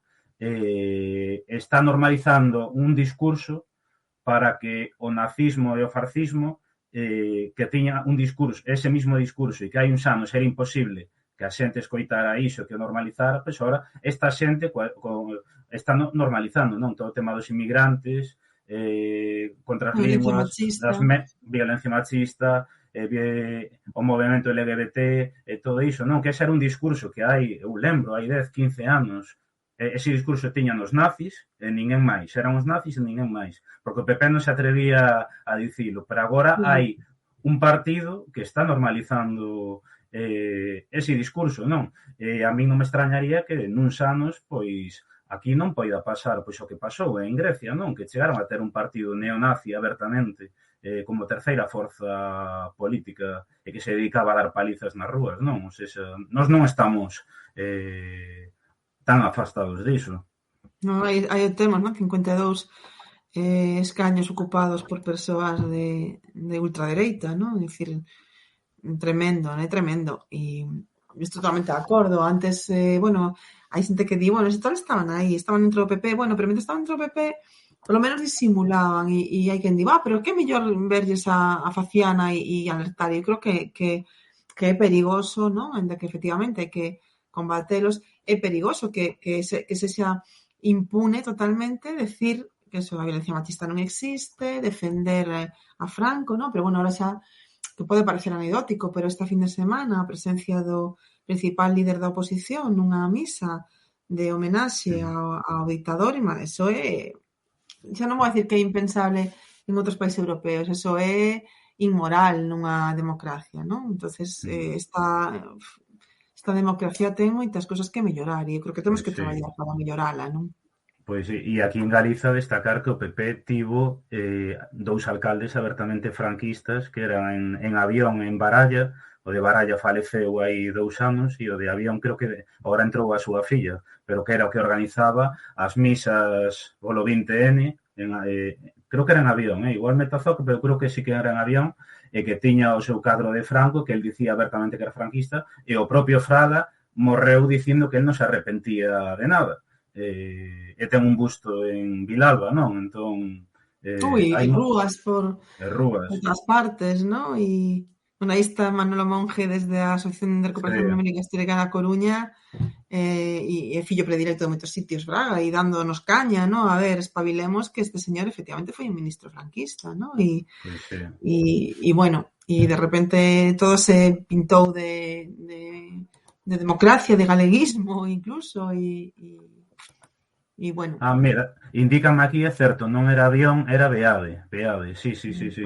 Era no concello de Beade, sí. Que ademais hai anos organizábanse marchas ata ali para boicotear as homenaxes esas a Franco, pero bueno, que era un cargo do PP e que hai unha entrevista en internet que el di que nunca ninguén lle dixo nada no PP por como pensaba e pola apoloxía que facía aberto do fascismo, non? Entón, bueno, xa para antes entrar xa no cuestionario final, vou ler as últimas preguntas que nos fixaron. Unha delas di que se dende a Deputación de Pontevedra hai capacidade para facer algo coa Cruz de Vigo. Non. Non só non hai capacidade, sino que sabedes que sabedes que a Cruz de Vigo tivo aí esta telmo e isto é unha espiniña, porque hai esta asociación de Vigo que conseguiu unha sentenza conseguiu unha sentenza favorable a derrumbar a Cruz de Vigo e o alcalde socialista de Vigo, Abel Caballero, recurriu esa sentenza e conseguiu unha sentenza xudicial de máis alta instancia dicindo que mantiñamos a cruz, non? É dicir, que foi, eu creo que unha grande traición do Partido Socialista ás víctimas, non? Porque habendo unha sentencia xa que te obliga a sacar esa cruz, que ademais o pide o movemento memorialista, o pide un movemento memorialista liderado por Telmo Comesaña, fillo dun asasinado por militar no Partido Socialista, que o pedía xente como Margarita Caballero, tamén filla de represaliados, que xa non está aquí. Entón, tes desafíos de asasinados por militar no teu partido pedindo que se quite esa cruz que lles parece unha afrenta, tes unha sentencia que lles dá razón, un alcalde socialista recurre, non sei xa, é impensable. Entón, desde a Deputación de Pontevedra, gobernada polo Partido Socialista, se vai a facer algo por retirar esa cruz? Non. Pode facer algo a parte socia do goberno da Deputación de Pontevedra por retirar esa cruz? Pois supoño que eu, claro, non podo falar aquí pola deputada, podo falar pola técnica, que son eu, que está claro que estou a favor das reivindicacións do movemento memorialista, non fai falta que non é novidade para ninguén, non? Pode a deputada facer algo? Non o sei, dende logo eu creo que me atrevería a decir que a deputada está nesta liña tamén, non? Pero tendo dúas sentenzas, ou sea, unha sentenza agora dicindo que non se pode tocar, eu son partidaria de, bueno, iba a decir, non sei, de envolvela en papel de regalo algún día, facer así unha acción, unha performance, tipo aí luz de arriba, e envolvela e non sei. Sí, e se non se pode dinamitar, non digo, se non se pode dinamitar, poñer ali un gran panel que explique realmente o que é, porque din aquí claro que a Cruz dos Caídos de Vigo é un monumento que atrae turistas, e é certo que aquí un dos argumentos que se di en Vigo é que ali van turistas, e eu teño visto en Vigo xente sacándose fotos ali, pero bueno, a ver, eu non sei se hai turistas ou non, prefiro, xa creo que non me fai falta máis turistas, con luces de Navidad apañades, non os de Vigo, pero es que creo que dá igual en que trae turistas, creo que a democracia ten que ter unhas liñas vermellas que non se poden cruzar, entón, a Cruz de Vigo, meténdome en xardín xa, si estou despedida o luns xa vos lo contarei, a Cruz de Vigo e a cruz que está en frente da Deputación de Pontevedra, a Cruz de Pontevedra, non? Tamén, é dicir, agora mesmo xusto a Deputación de Pontevedra, por iniciativa da deputada, acaba de facer pública un arquivo 900 e pico fotos da Jefatura Provincial de Movemento que recolle moitísimas fotos de actos con brazo levantado, de actos con propaganda fascista, ali naquela cruz, que non é a mesma, que se sabes que era máis pequena, se tuneou, logo se puxo unha máis grande, pero bueno, que está na mesma ubicación e que está sustituindo a outra, é dicir, que é o mesmo espírito. E hai moitísimos actos nos anos 50, nos anos 60, actos de índole fascista diante desa cruz de Pontevedra. Entón, se me preguntas a mí, eu quitaría as dúas, non teño ninguna dúbida. Quitaría a de Pontevedra de Vigo. Se me preguntas, pode facer algo a Deputación? Eu creo que está complicado, está complicado. Porque a de Pontevedra, claro, eu tiña entendido que se instalara nos anos 80 por parte do goberno do PSOE para honrar en xeral a todas as víctimas, non? Eu escoitara eso, non é así? Non, a de Pontevedra había unha anterior e se sustituíu por Rivas Fontán, creo que era o alcalde naquele momento, e se dixo que, bueno, que efectivamente, que como que atuneamos, non a resignificamos. Eu non creo moito na resignificación dos monumentos.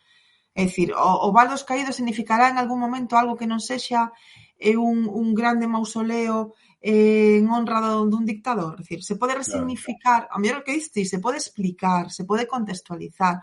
O Val dos Caídos a mellor tería sentido que explique o que pasou ali, non? Pero dúas cruces que levantadas en honra dos... Eu non o vexo. Outra cosa é, por exemplo, que di Pepe Álvarez Castro, que o que diga Pepe, que é un historiador pontevedrés maravilloso, que diga Pepe, para min vai a misa, que non sou nada de misa eu, pero vai a misa que di que a mellor hai que deixar certas cruces desas de José Antonio Presente e tal nas igrexas para que todo o mundo saiba de que lado está a igrexa, non? Estivo sempre e sigue estando. A mellor está ben que as igrexas como espazos, digamos, semiprivados que non o son, pero bueno, xa me entendes. Sí, sí, sí, sí, sí. Como sedes de certa, pois que sigan tendo aí de que lado están, ¿no? Pero ahora a Cruz de Vigo e a Cruz de Pontevedra que están en espazos públicos claramente, non, para mí non teñen ningún sentido. Sí, sí, Para min total. non teñen. Entón, si hai unha... Ojalá houbera ¿no? Un intento da Deputación de Pontevedra de quitalas ou do Concello de Pontevedra, Do Concello, claro. Hubo aí un intento, non? De cando se remodelara ese espazo de quitar a cruz, pero non sei que pasou polo medio E que ademais que estropea completamente o que é a visión da Alameda como unha zona fermosa e ter aquelo alá, ademais, eso, suxo, abandonado e tal, aquelo eu creo que é casi como un mirador hacia a ría, non? Entón era mellor tirar aquelo e, non sei, pois facer un mirador. Pero sí, sí que é certo que en Pontevedra, alén de todo o traballo que se fixo a prol pioneiro da memoria histórica, queda iso, precisamente, eu creo que en Santa María, nun lateral, onde se ven ali o de Primo de Rivera e os nomes, algúns gravados, creo que en Santa María, non? Na entrada a man dereita. hai Eu creo... algún en Pontevedra, a verdade é que Pontevedra aí fixo un bo traballo na eliminación de vestixios Sí, franquistas, tanto bueno, pois nas cousas de honra, non? Como sí, nas propias rúas, calquera vestixo, foi, bueno, queda algo por aí, pero bueno, basicamente foi eliminado. Pero despois hai algúns pequenos escudos, algunhas cosas que están en edificios privados, sí. non? O E de, que o entón, de pois, Michelena, o escudo este franquista de Michelena, claro, que que o Concello non pode aí máis que, pois, que facer o que di a lei, que é, pois, non dar subvencións para, non, para calquera obra ou bueno, controlar un pouco, pero non sí, pode facer máis. E un pouco a Igrexa xa sabedes que pasa un pouco o mesmo, non? sí, sí, sí, sí, sí, Depende un pouco do párroco en cuestión. En Cangas conseguiron, por exemplo, sí. retirar a cruz da Igrexa, pero bueno, depende un pouco do bispado e tamén depende un pouco da presión, é verdad, popular, pero bueno, Mm. quedan todavía certas cousiñas por Sí. aí. Pero bueno, da cruz eu creo que hai que Sí, é estudar, fundamental. hai O que da cruz, estudar.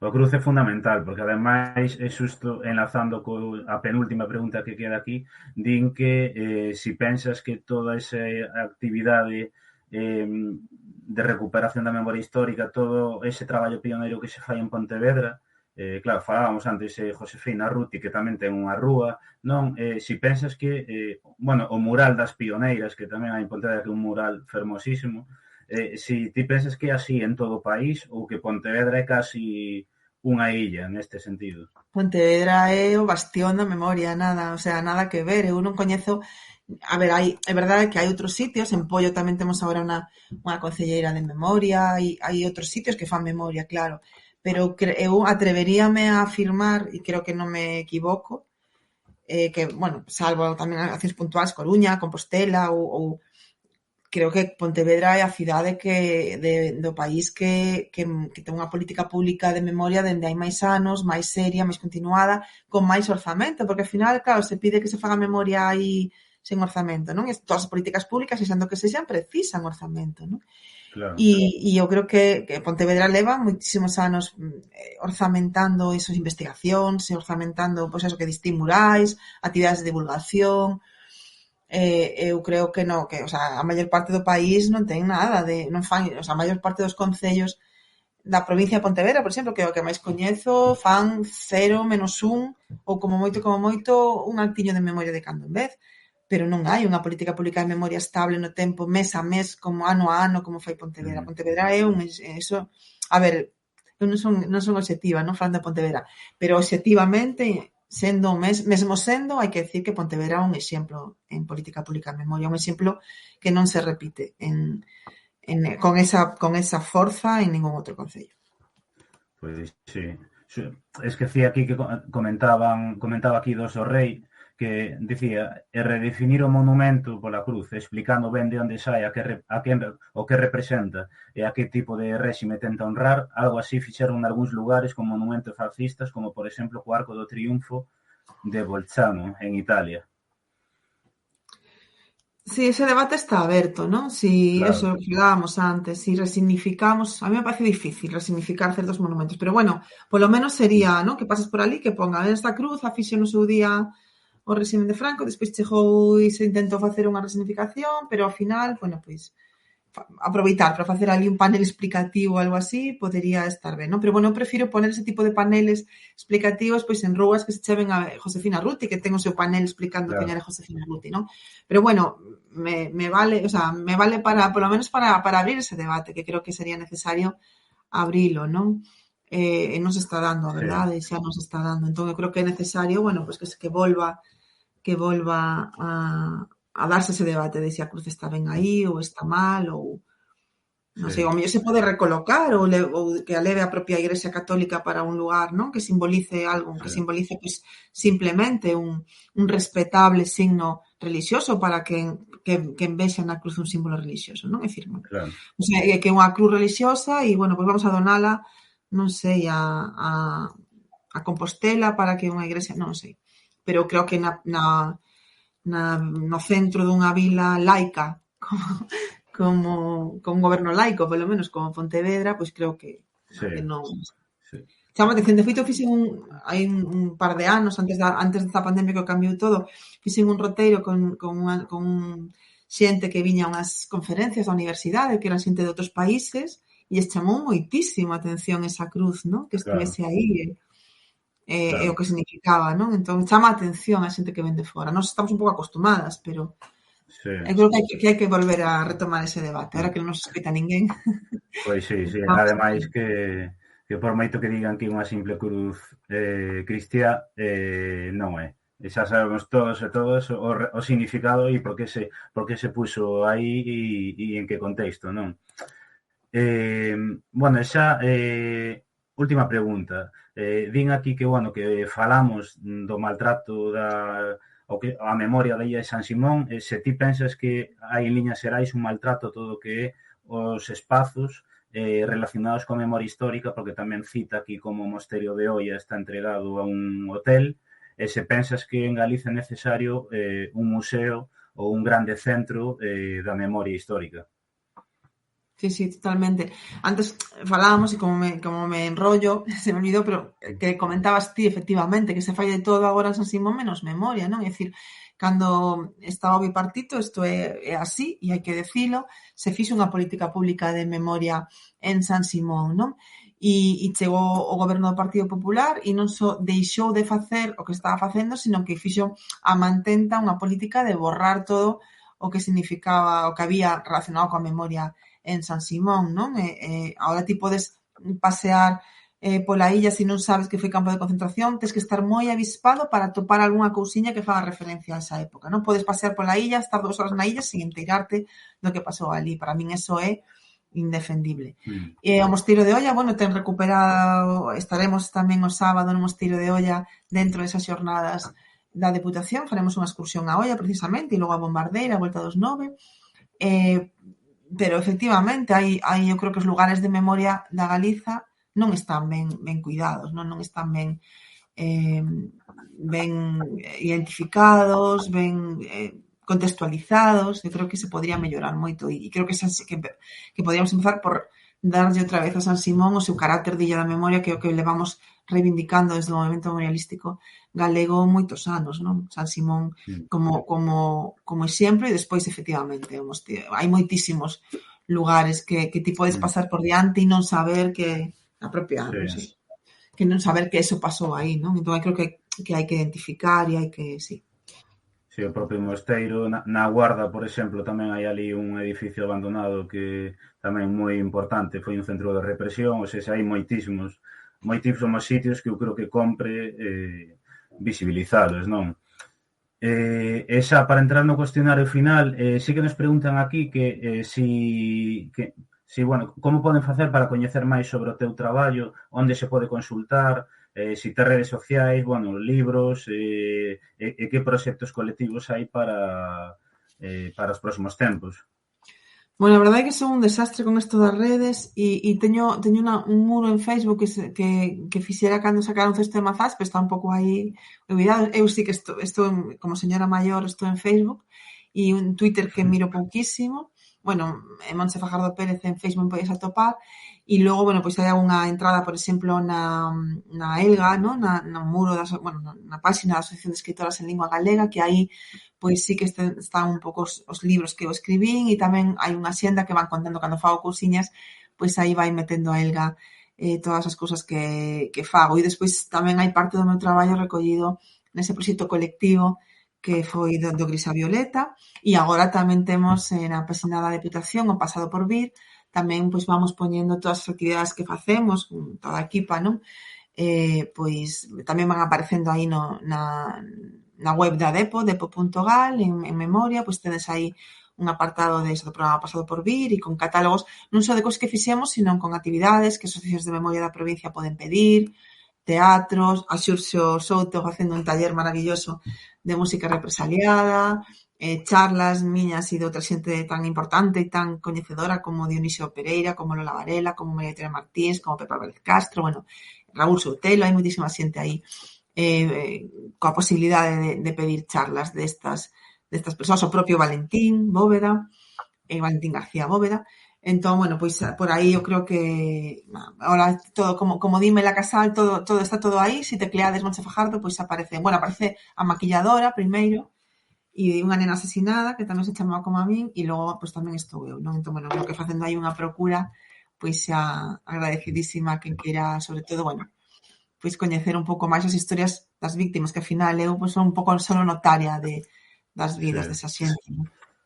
Sí, no, e eu tamén comentar que a xente que pois que se non que nos envía algún privado, se teñen calquer dúbida, podemos pasar as túas redes ou poñeras en contacto contigo e nada, vamos Un entrar community xa manager, por favor, que algún community manager en la sala, que estou moi necesitada de ter unha política seria de...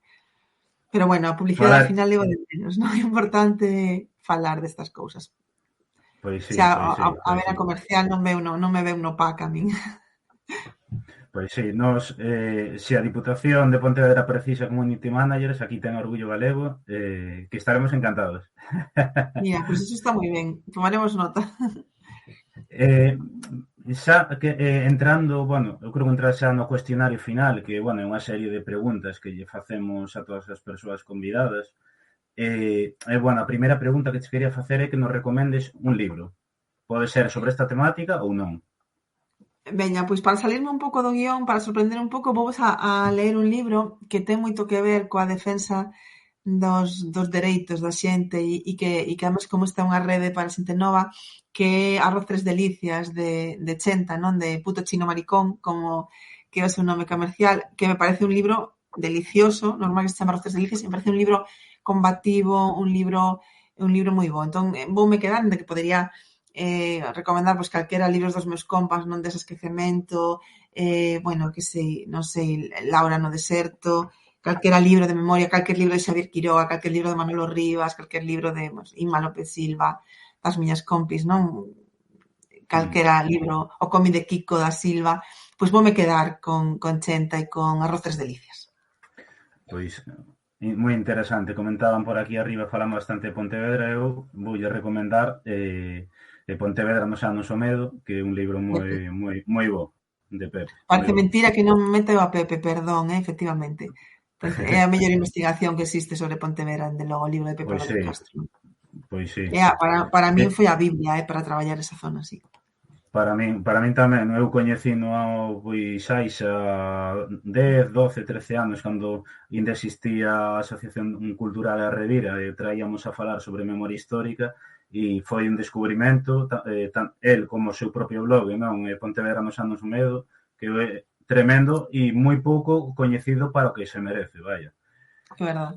Pero bueno, cada vez somos máis as persoas que tiramos de Pepe. Tamén estará Pepe, aproveito para un minuto publicitario, Pepe estará o venres tamén dando unha conferencia sobre o espolio dos franquistas, non? Entón, bueno, é un momento estupendo para conectarse por streaming a página da Depo e seguir as nosas xornadas. Xa non hai plazas presenciais, pero sí que se pode seguir por streaming e ali estará Antonio Maestre, Pepe, Beatriz Busto, Rebeca Quintáns falando da corrupción borbónica, Rodríguez Lago falando da relación entre Iglesia e franquismo, propio Babío, Sánchez Aríns, Paqui Maqueda, bueno, aí está Pepe tamén. Entón, nada, seguídenos polo streaming, porfa.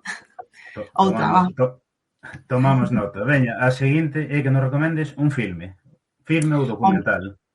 Teño que recomendar, hai moitos, non? Podería recomendar La lista de Schindler, por exemplo, pero hoxe quería recomendar El silencio de outros, porque está o noso Chato Galante, que para mí foi un dos imprescindibles na loita contra a impunidade franquista, e entón eu recomendaría El silencio de outros. Tamén, por suposto, Nazón, Dores, dirixido por esas alumnas maravillosas, Coral, Laura, pero bueno, eu si teño que darme con un, hoxe permitídeme que me quede con Chato e que recomendo El silencio de outros. Tomamos nota. Un lugar para visitar. Pontevedra. E unha vez na vida hai que ir aí a San Simón. Unha vez solamente. Cada mes de xullo nos facemos o movimento memorialista, a Iniciativa Galega pola Memoria, facemos unha homenaxe ás víctimas do franquismo, non? O domingo máis preto, o 18 de xullo, na illa de San Simón, e eu creo que é un momento precioso, xente que non foi nunca para coñecer a illa, non? Entón, para calquera escapadiña de fin de semana a Pontevedra, unha cidade para vivir, que di o alcalde, e logo, unha vez na vida, hai que ir a San Simón, que polo que significou e pola propia sitio. Logo eu me iría a unha isla griega para desconectar así unha semaniña, pero así máis no día a día non saía de Galicia, non me quedaría en Pontevedra. Ademais, teño ganas de ir nesas datas cando hai ese acto de memoria, porque a única vez que fun unha visita guiada cunha naviera e quedei moi decepcionado. Ni siquiera nomearon a mellor, non? O que era... Dixeron, textualmente dixeron, bueno, isto foi un campo de... Non dixeron un campo de concentración, aquí houve presos a guerra porque houve unha pelexa dun bando contra outro, pero bueno, non nos vamos a meter aí. E deronme ganas de marchar nadando dali. Foi terrible, porque eu creo que o máis importante que ten esa illa é iso, ainda que foi moito máis, non? Pero sí, que a xente intente ir nestas viaxes organizadas da memoria, porque eu creo que son nas que aprendes de verdade. Hai unhas rutas, o noso Matías ou o propio Luís Bará fan unhas rutas ese día pola illa, Matías da Torre, que son maravillosas, te explican todo o que pasou ali. Eu recomendo moitísimo San Simón en esas datas. Logo, tamén quería preguntarche unha creadora ou creador de contido en galego. Ademais do orgullo galego. Ademais do orgullo galego, e pode ser escritora, cantante, o que sexa, ou sexa, alguén que cree contido en galego. Pois bueno, quizáis Nevarros, non? Que ten esa axuda para a xente, o seu canle, a súa canle, e bueno, calquera xente que faga contido en galego creo que merece todísimo o noso respeto, non? Bueno, por suposto, do Grisa Violeta e bueno, hai, non sei, son moitas. Ademais do orgullo galego, pois non sei, quizás me quedaría con Nevarros, non? E o seu canal.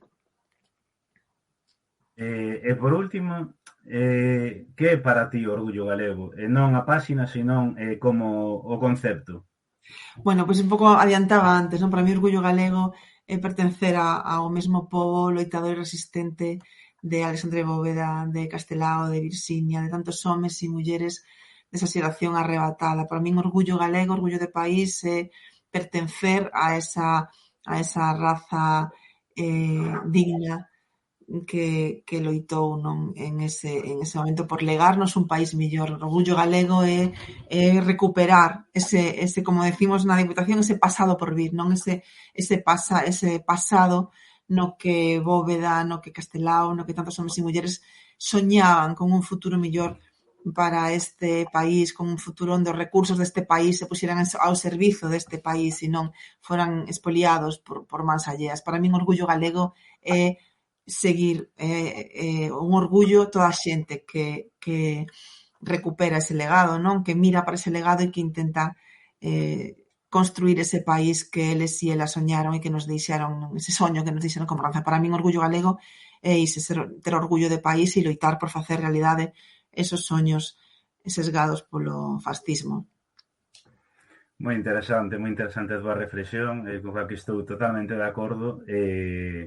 E nada, ata aquí chegou a conversa, levamos 1 hora e 40 minutos. Pasou voando Pasou voando, sí, a verdad que sí.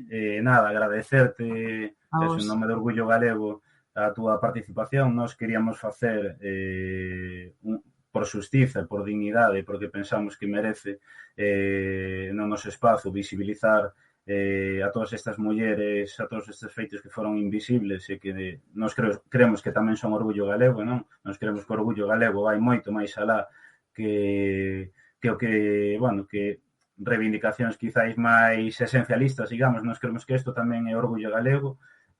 Para a nosa memoria histórica é, como dicía antes, un piar fundamental do noso proxecto, que seguiremos dándolle voz, e para nós é un orgullo poder contar contigo, porque sí que pensamos que es pioneira en toda a visibilización das mulleres, as mulleres represaliadas. Entón, agradecerte de corazón que estiveras connosco aquí.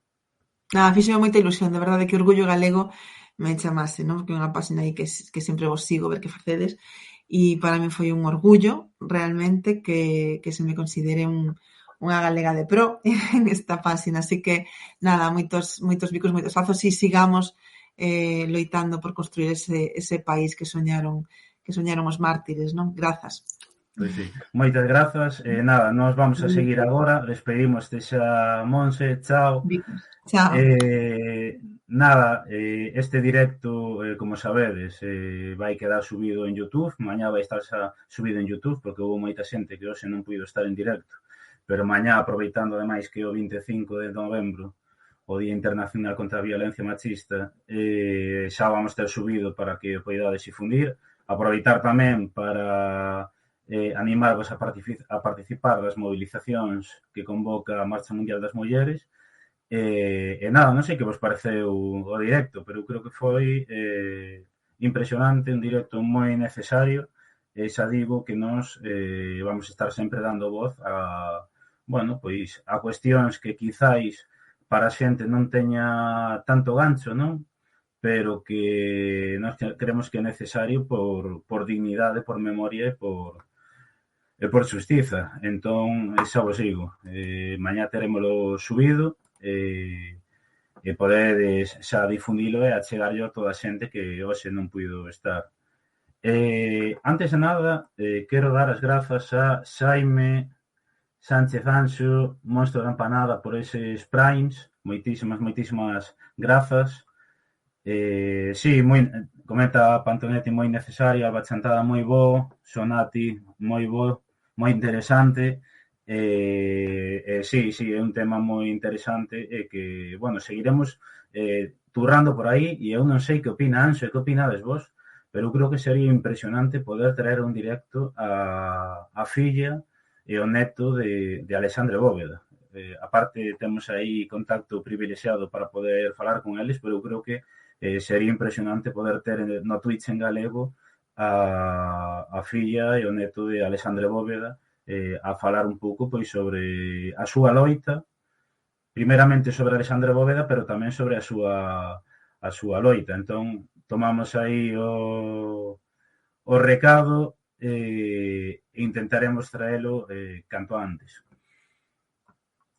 Nada máis, como digo sempre, se queredes que, bueno, teremos que ir ali personalmente. Bueno, Valentín, se non me equivoco, é amigo de Rafa Quintía, outro dos nosos clásicos aquí, colabora con el e que monta tamén moitas conferencias online. Entón eu creo que poderíamos organizala virtualmente dende a casa bueno, que emitir dende aquí, non? Pero que se conecten dende a casa de Valentín e que este ali con el a súa filla, a filla de Alexandre Bóveda, non? Eu creo que así poderíamos solucionalo sen ter que ir ali. E como digo, nada, se vos gusta este contido, compartídeo, para que poidamos seguir creando este contido é necesario que cada vez teñamos máis apoios, xa sexa en forma de suscripcións na nosa página web, mercando na nosa tenda online, compartindo o noso contido, seguíndonos nas redes sociais. E nada máis, sobre o directo da vindeira semana non vos podo dicir quen vai estar, porque non o temos confirmado. Estamos, si vai haber directo o próximo xoves ás 9:30, vai estar Anxo, pero non o temos confirmado. Vou ver aquí un momento se nos dixo algo. Esta muller é unha muller, pero creo que non nos dixo nada, entón está dependentes as nosas redes, nos vindeiros días anunciaremos o seguinte directo. Estamos preparando tamén xa toda a programación de decembro, e como di Anxo aí, na nosa tenda online temos unha oferta para quen é suscriptora, non sei se dun 10 ou un 15% no material, pero temos unha oferta dende hai uns días e é que se gastades 25 euros na tenda online, tedes os envíos de balde. Bueno, sabedes que unha bandeira da vaca son 16 euros, unha bandeira de Castelao 14, unha camisola 14, entón se gastades 25 euros, os gastos de envío son de balde, e a partir de 50 euros son de balde a todo o mundo, ou seja, 25 euros para o Estado español e 50 euros para todo o mundo. Para calquer país do mundo enviamos, entón, se queredes colaborar, pasadevos por aí. E nada máis, vamos ver quen está de raíz. Se atopo isto aquí, porque teño o outro ordenador un pouco bloqueado e nos vamos para ali. Non sei se Anxo tes mirado quen está. Bueno, hai bastante xente, hoxe está a TVG, está Miguel Fieiro, está Mosiño e está Anirán, que seguro que pronuncio mal, pero é o que hai. Entón, vámonos ir de raíz. Que dicides? Eu a TVG non lle faría raíz. Aí penso como Anxo e eu pensamos igual. A Fieiro creo que lle fixemos hai 2 semanas, e creo que a Mosiño fomos... Non, hai 2 semanas fomos asunto Mosiño e hai 3 asunto Fieiro. Entón, por descarte, aí deu Anxo na clave, vamos asunto Anirán. Entón, vamos para ali, sumádevos, e vamos todos para Canle a apoiar a creación de contido en galego. Nada máis. Moitísimas grazas a todos, a todas. Vémonos, mañá estará este directo subido. E graciñas, e vamos a ver se isto vai. Listo. Chao.